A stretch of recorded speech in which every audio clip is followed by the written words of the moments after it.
गाड़ी में या तो जानकारी है जाता है। वो भोपाल वाली गाड़ी में अगर हम बैठ रहे हैं तो फिर ये मालूम है कि किन किन स्टेशनों से गुजरेंगे। बिल्कुल खोजिए। तो उन स्टेशनों की जानकारी हमें हो गई कि अब ललितपुर के बाद झांसी, झांसी के बाद ग्वालियर, ग्वालियर के बाद में आगरा, मथुरा और फिर दिल्ली पहुंच रहे हैं अपन। दिल्ली यही तो बात है। यही है। तो हम अगर मान लीजिए हमें जानकारी है कि कौन सी स्टेशन पार कर ली तो हमें रास्ता का पता लगेगा कि हमने कितनी रास्ता पार कर ली। कितनी रास्ता तो पार कर अगर मान लो आपने कितनी रास्ता पार कर ली, या बात की अगर आपको जानकारी है तो आप चले जा रहे हैं सही रास्ते पे। बिल्कुल और आपको जो ही नहीं मालूम कि हम कितनी रास्ता हमने पार कर ली, हम तो गाड़ी में बैठे चले जा रहे हैं, बस एक ही बात है।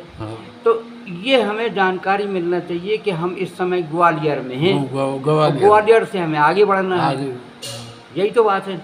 तो ग्वालियर की जानकारी तो हमें होना चाहिए कि हम गाड़ी में केवल बैठे हैं। तो वो जानकारी आपको कहाँ मिलेगी कि जब आप किसी से पूछोगे कि भैया कौन सी स्टेशन है, वो कहेगा ग्वालियर की है स्टेशन, तो आपको ग्वालियर की जानकारी भाई। तो आपने किसी से पूछा तो आपको जानकारी हुई। इसी तरह से अगर आपको ये जानकारी कि हम कहाँ खड़े हैं अध्यात्म में, अध्यात्म में कहाँ खड़े, कितना हमने रास्ता पार किया, मन को, बुद्धि को, चित्त को, अहंकार को कितना हमने समझ पाया है, कितना परमात्मा को हमने समझ पाया है, कितना हम परमात्मा के नज़दीक पहुँच पाए हैं, परमात्मा के स्वरूप को हमने कितना जाना और अपनी जीव आत्मा को कितना जाना। तो जब हम अपने स्टैंड को जान पाएंगे कि ये जीव है और ये आत्मा है, जीव है वो संसार में अपने सुख दुख भोग रहा है, संसार में वो व्याप्त है, परेशान हो रहा है सुख दुख में, वो जीव है, भटक रहा है। और जो परमात्मा की ओर जा रहा है वो शांति की ओर बढ़ रहा है, परमात्मा के सानिध्य में जा रहा है। जब धीरे धीरे करके वो परमात्मा के नज़दीक पहुंचता है, पास में पहुंचता है, तब उसको ज्ञान होता है कि यार ये संसार अलग है और परमात्मा अलग है। अलग अलग जानने का नाम ही हमारी ज्ञान है। अगर हम ये नहीं जान पाए कि हम कहाँ तक रास्ता चले आए और कहाँ तक हमें चलना है, तो ये तो जानकारी हमें किससे मिलेगी? जो महापुरुष है, जो जानकार है, जो मास्टर है, जो गुरु है, उससे जानकारी मिलेगी। तो उसके पास बैठोगे तो उसके पास सत्संग में जाओगे तभी तो जानकारी मिलेगी आपको। इसलिए हम और आप यहाँ बैठे हैं, तो ये तो हमें जानना है कि आखिरकार हम कितना हमने संसार को पार कर पाया, कितना क्रोध को, काम को, अज्ञान को, अस्मिता को, राग को, द्वेष को, कितना हमने अपने आप पर कमांड कर पाया। हम जिस गाड़ी में बैठे हैं उसकी कमांडिंग हमने कितनी कर पाई है कि बिना ब्रेक की गाड़ी चल रही, जिनकी ब्रेक की गाड़ी चल रही वह तो कहीं भी भिड़ जाएगी, और जो ब्रेक लगाना जान गए हैं वे अपनी गाड़ी को संभाल के चल रहे हैं। तो ब्रेक लगाना क्या हमने सीख पाया?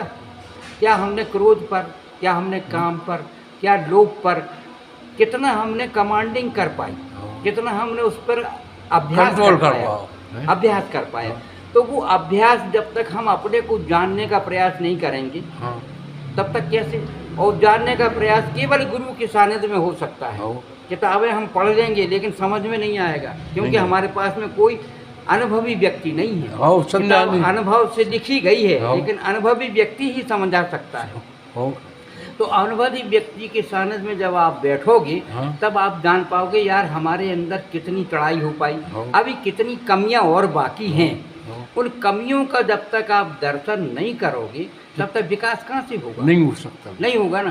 तो अकेले से वो हम कहते रहने से कि हम शिव हैं, हम शिव हैं, और वो हम उसके हिसाब से हम गाते रहें कि हम शरीर नहीं हैं, हम तो आत्मा है, ये कहने से नहीं बनेगा। नहीं। तत्व से जानने से पड़ेगा वो शिव है क्या शक्ति है, वो आत्मा का स्वरूप क्या है।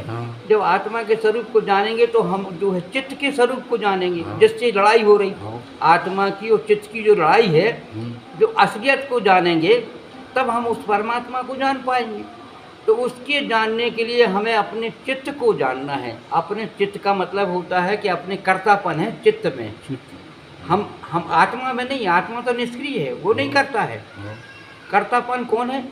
चित्त है। चित्त के स्वरूप को जब हम समझ पाएंगे कि हमारा चित्त क्या कर रहा है, हमें कहाँ भटका रहा है, कहाँ हमें सुख दुख भोगा रहा है, कहाँ हमें परेशान किए, तो हम जो है चित्त को कंट्रोल करने की स्थिति में आ जाएंगे, और कंट्रोल करेंगे तो हमारा सारे सतगुणों से हो जाएगा, सतगुणी हो जाएंगे हम। जब सतगुणी होंगे हम तो सच का अंश हमारे अंदर आने लगेगा, आएगा कि नहीं आएगा? जब सच का अंश आएगा, वो प्रकाश है, उस प्रकाश से जब हम अज्ञान को देखेंगे, उस प्रकाश से जब हम अज्ञान को देखेंगे तो हम कहेंगे अरे यार जी तो अज्ञान बीदे पड़े थे अगर, तो हमें अज्ञान दिखाई देगा। कब दिखाई देगा? जब हम सत्य के प्रकाश में जाएंगे, कभी तो अज्ञान दिखाई देगा।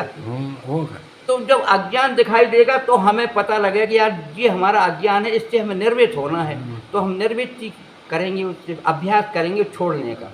जैसे जैसे हमारा अज्ञान छूटता चला जाएगा वैसे वैसे हम प्रकाश की ओर बढ़ते जाएंगे, और हमारा जो है कीचड़ धुलता जाएगा, कीचड़ धुलेगा और आत्मा उजागर होगी। हीरा पकड़ लोगे, वो हीरा है आत्मा।